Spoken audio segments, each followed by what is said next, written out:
Moja kwa moja hivi sasa tunaelekea katika Matuanze na kaunti ya Nyeri, kabla ya kukuarifu na baadhi ya taarifa ambazo tumekuandalia, na tunaungana naye mwanahabari mwenzangu Carol Nderi akiwa katika shughuli maalum ambayo iliyoandaliwa na wazee katika sehemu hiyo. Nderi, tunaarifiwa kuwa kuna tambiko maalum ambalo limeandaliwa na wazee wa eneo hilo kwa minajili ya swala la amani. Fursa ni yako sasa, utupe picha halisi kuhusiana na maelezo kamili na swala hili ambalo linaloendelea katika sehemu hiyo. Carol Nderi.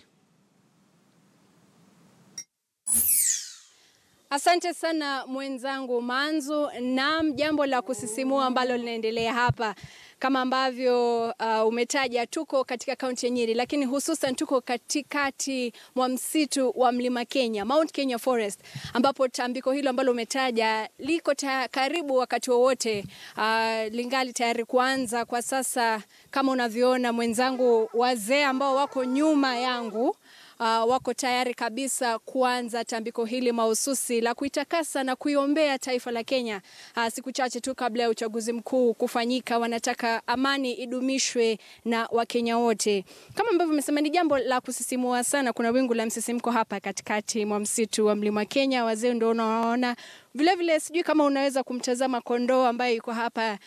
Kuna baadhi ya zana ambazo zinatumika katika sherehe au shughuli kama hii ya tambiko. Kuna mambo kama kata, kuna pembe na pengine zaidi. Ili tuweze kupata ufasaha wa mambo yanayoendelea hapa, tutaweza kuzungumza na mzee mmoja. Bwana Kamidha, tafadhali tunaomba karibie hapa. Tuko katika matangazo moja kwa moja ya KTN News. Utueleze ni nini kinaendelea. Tafadhali pengine utaweza kuwa hapa kwa dakika moja, ujitambulishe kwa Wakenya ambao wanakutazama kwa sasa. Jina lako haswa ni lipi? Mimi kwa majina naitwa Samuel Kamidha, na shughuli yangu inahusiana na mambo haya ya kiroho ya jamii za Kiafrika. Ibada wakati mwingine, sala au maombi wakati mwingine hatimiziki mpaka yakafuatwa na ibada. Hapo tunafanya ibada ya kutimizia maombi ambayo kila mmoja wetu ameomba. Na ibada hii inaoana na matakwa ya tamaduni na maadili ya jamii ya Kikikuyu au vipi? Sio ya Kikikuyu, ni yanaandamana na taifa zote za Afrika au jamii zote za Afrika.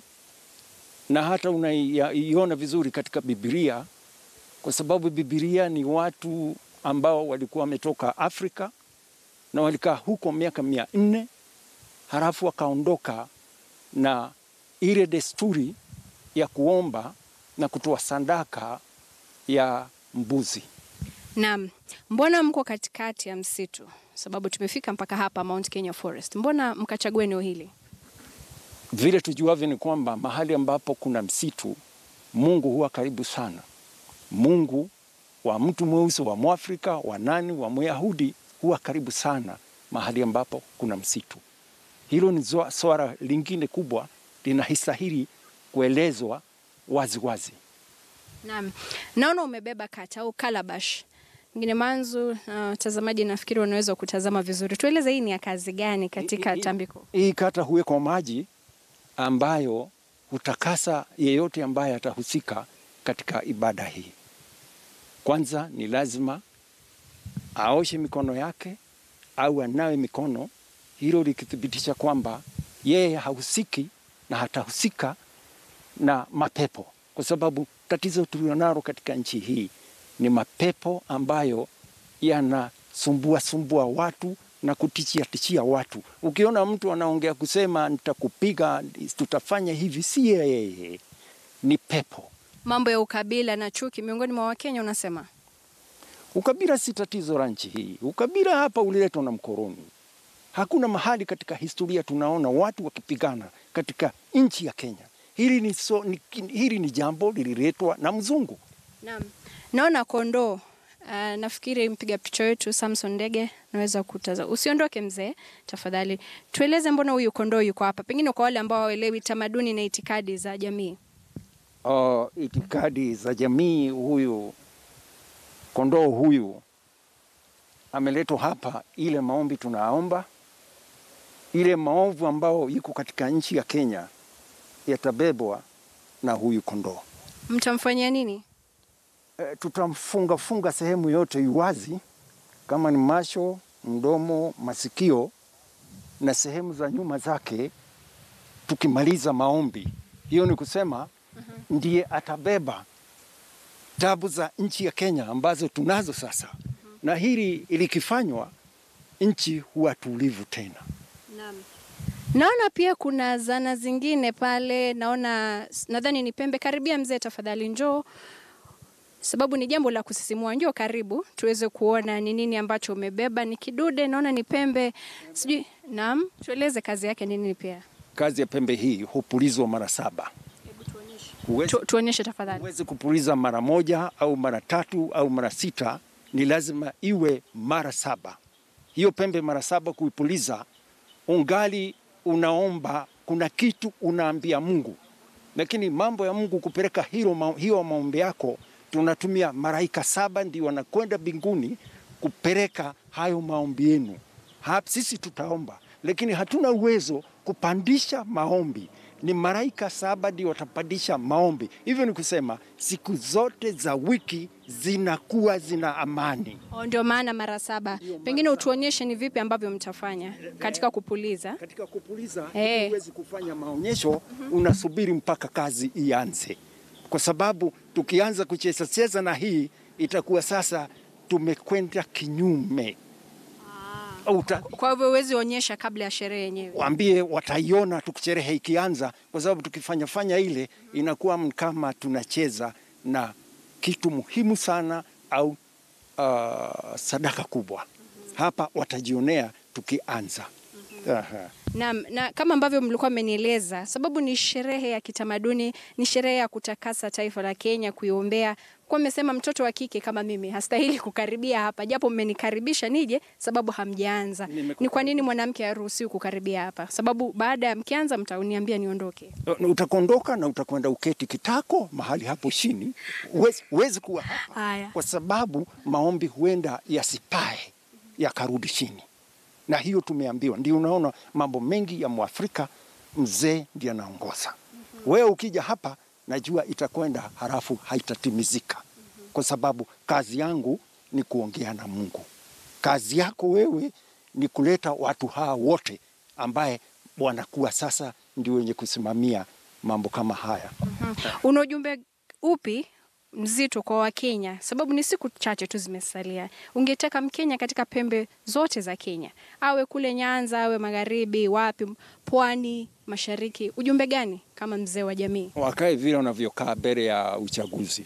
Ukienda Nairobi unakuta hii nyumba ni ya Mjaruo, hii ni ya Mkikuyu, ile ni ya Mkamba. Ushaona wamepigana? Hawapigani. Hii mapepo ya kupiganisha ndio tunayapiga sasa. Tukae tunavyokaa mbele ya uchaguzi. Tukae vile. Hakuna mahali. Ukienda Nairobi nikakwambia, mtu anapita nikakwambia, "We, niletee Mjaruo hapa." Utaniletea? Humjui? Lakini inakuwa wakati wa uchaguzi ndio tunaanza kusema, "Huyu ni Mjaruo, huyu ni Mkikuyu, huyu ni Mkamba." Hiyo ndio tunafanya hii. Hii malaika 7 ndio utakwenda kwa Mungu. Ndio maana sala hizi mahususi. Sala hii tukae vile tunavyokaa. Watu wote ni wa Mungu. Kenya ni kubwa na watu wa Kenya ni wachache sana. Milioni ni watu wachache sana. Na nchi ni kubwa. Mtu akikaa pake utakula na utachiba na utarara. Ya nini kuuana? Asante sana Bwana Kamidha. Nafikiri tutazidi kuzungumza na wewe. Lakini naona mwanadada mwingine ambaye yuko hapa kando na mimi kabla mjaanza sherehe. Njoo tafadhali. Njoo karibia. Karibia katika KTN News, utueleze jina lako ni nani na ni kipi haswa kimekuletea hapa wewe ukiwa mwanadada, sababu hii ni shughuli ya wazee naona. Shukran sana kwa msikilizaji. Kwa majina naitwa Ruth Engeseni na mimi ni mama, napenda utamaduni wetu wa Kiafrika. Na haswa nimealikwa hapa nikiwa mama ili niweze ku-represent wa mama pia, maana sisi pia tuko kwa ibada. Naam, lakini mimi na wewe tumearifiwa tutakuwa mbali kidogo. Ndio, lakini tukiwa mbali kidogo, si ati tuko kwa sala.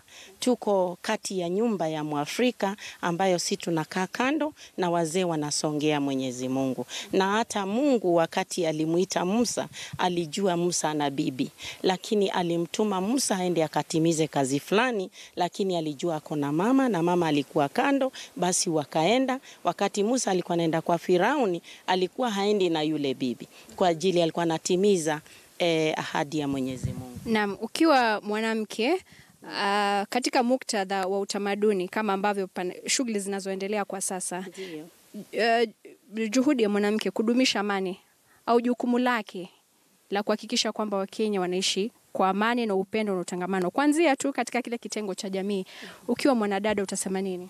Mimi nitasema wamama wako mstari wa mbele kudumiza amani, kwa ajili hawa ndio wanaozaa watoto, hawa ndio wanaojua uchungu ya watoto. Na wakati watoto wanapigana, kama mimi mama mzazi, nakaa kwa hali ya huzuni sana, kwa ajili sio yule mtoto nimezaa peke yake ndio wangu.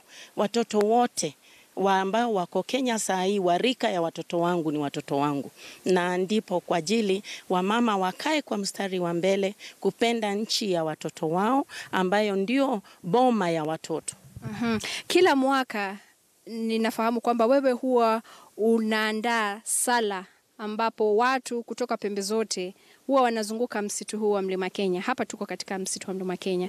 Wewe Ruth, kila mwaka huwa hata unatweet unasema nimeandaa sala fulani za taifa la Kenya. Ni nini huwa kinakupa motisha wa kuandaa sala hizi za kila mwaka, na huwa unawaita watu kutoka wapi na wapi?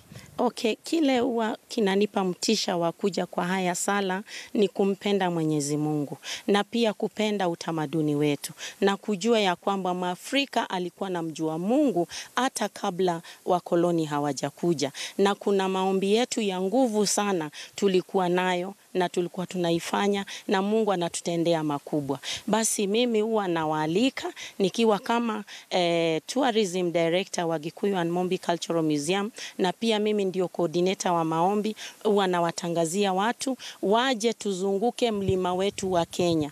Huwa naalika watu wote wa Kenya. Hata mwaka jana tulikuwa na watu wa lugha zote. Naam. Ndio. Asante sana, shukran. Pengine tutazungumza na yeye baadaye. Naarifiwa kwamba muda unayoyoma, lakini kabla tujaondoka, mpiga picha wetu Samson Ndege pengine aendelee kidogo tu. Bi Ruth, naomba uondoke ili tuweze kupata picha. Asante sana. Pale wazee wa jamii wako tayari kabisa, wako ngangari kuanza shughuli hizi za Na mtazamaji, hayo ni mambo ambayo yanaendelea hivi sasa katika mojawapo ya misitu iliyoko Mlima Kenya katika kaunti ya Nyeri.